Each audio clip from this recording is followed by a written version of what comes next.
Actually sided immediately with the bankers who once again have robbed the public blind, and now they must get bailed out by your tax money. Obama does it all with left cover. He makes you think that he's somehow different from Bush, that this is somehow benevolent, that he cares about the poor. And in reality, this is the cruelest hoax and the most bogus sham. Obama is 1,000% devoted to Wall Street interests. When Wall Street says jump, Obama jumps. And again, it's about $30 to $40 for the bankers for every dollar that ever reaches an unemployed person or somebody who's on food stamps or some infrastructure building for highways. The hope with the Obama administration was that it would move us beyond this. But unfortunately, what we're seeing more and more is that Obama has brought in many of the economists who bought into the system in the past. Larry Summers is a very good example. And so many of his economists, many of the people there, you can really almost at this point relate Obama to Hoover, who did something similar in his presidency, as opposed to Franklin Roosevelt, for example, who brought in a very fresh team.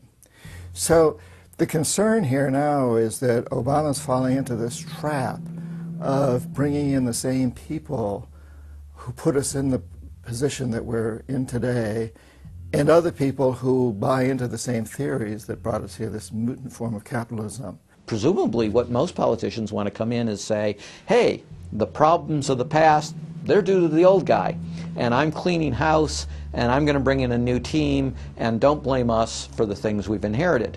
Can't say, you know, those policies of the past that came before were insane, because you got the guy that was one of the key architects of those policies. People need to stop having allegiance to their political party. They need to have allegiance to the Bill of Rights, the Constitution, and what has made our republic so special. The basic human rights and dignity that every citizen of this country inherently has. Not because it's some right given to us by government, but because our Bill of Rights, our Constitution, enshrines that these are inalienable rights given to us by God, that we inherently have as sentient, free, conscious beings. But instead the public cheers on the Republicans as they win, or cheers on the Democrats as they defeat the Republicans. It's an endless, staged, gladiatorial event, special interest own both parties, and they project this false left-right paradigm up as like a movie screen. And behind that, behind the throne, the establishment is able to control our society and engineer it into this high-tech police state.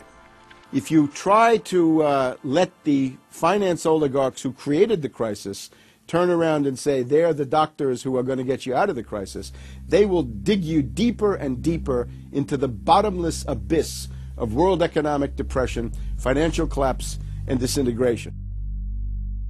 The Democrats have really done more to destabilize the American economy and to help the big banks on Wall Street than the Republicans have done. I would imagine that the Republicans know a little bit more about finance and markets enough that when someone like Goldman Sachs asks the Congress to change laws as they did in the 90s to do away with position limits on the futures contracts, the Republicans would have said, no way, that's completely inconsistent with any notion of a fair market. But the Democrats, I have a feeling, are just not financially literate enough to say no.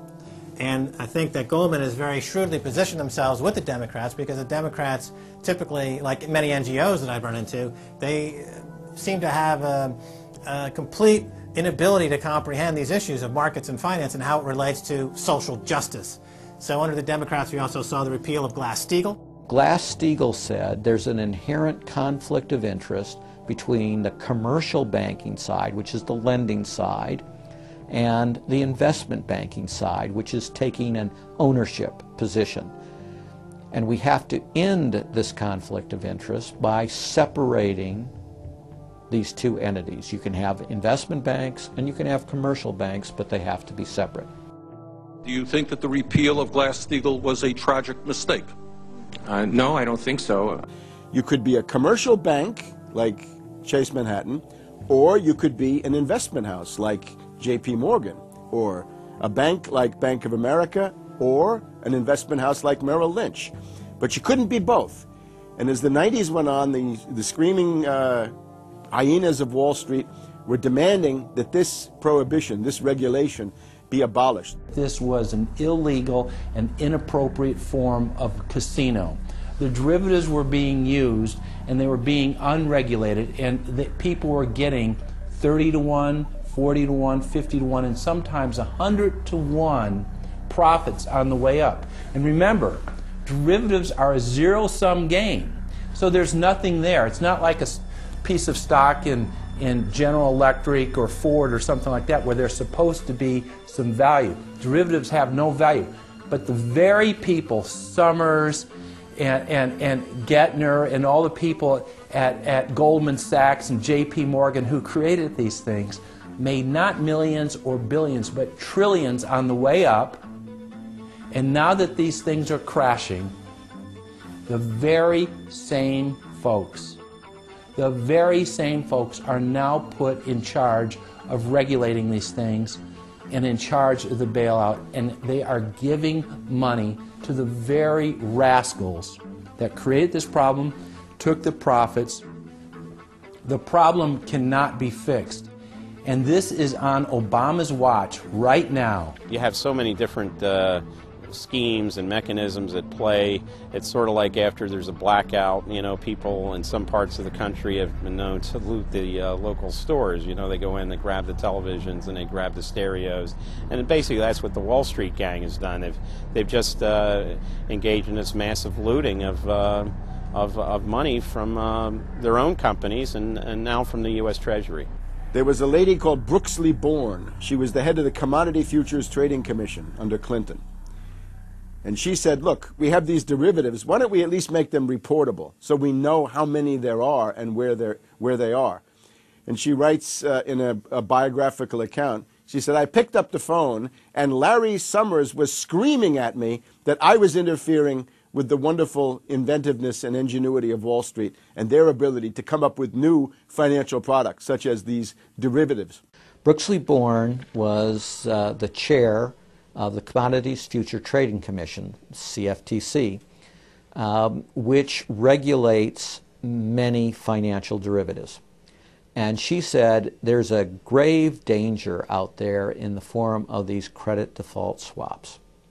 And credit default swaps are an exotic financial derivative, or moderately exotic financial derivative, that were sold on a bright, shining lie that they were supposed to make markets more efficient.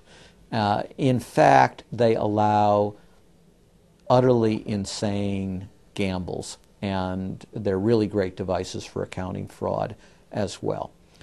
She actually says, I'm thinking of adopting this regulation. The Clinton administration goes berserk, and in particular Larry Summers, but also Rubin. Now behind Larry Summers, there's another layer. Bob Rubin of Goldman Sachs, the Clinton administration, and Citibank. And he also thought that derivatives were a wonderful thing for the U.S. economy, and he made sure that they were never regulated. Also, we can't forget Alan Greenspan over at the Federal Reserve.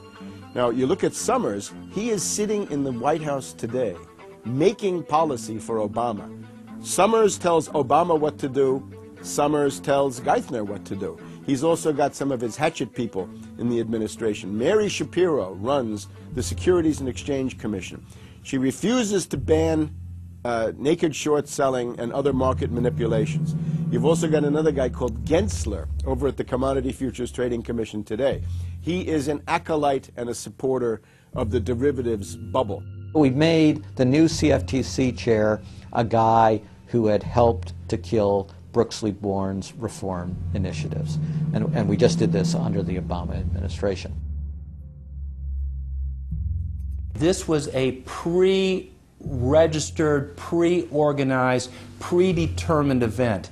Anybody who knows that if you allow the banks to become unregulated financial institutes with tsunami-like, weapons of mass destruction-like financial instruments like derivatives to allow that to run up to levels that are 50, 100, 200 times the gross domestic product with no value. They know that they are taking the profits on going up, but they also know that the end result is the destruction and gutting of this economy.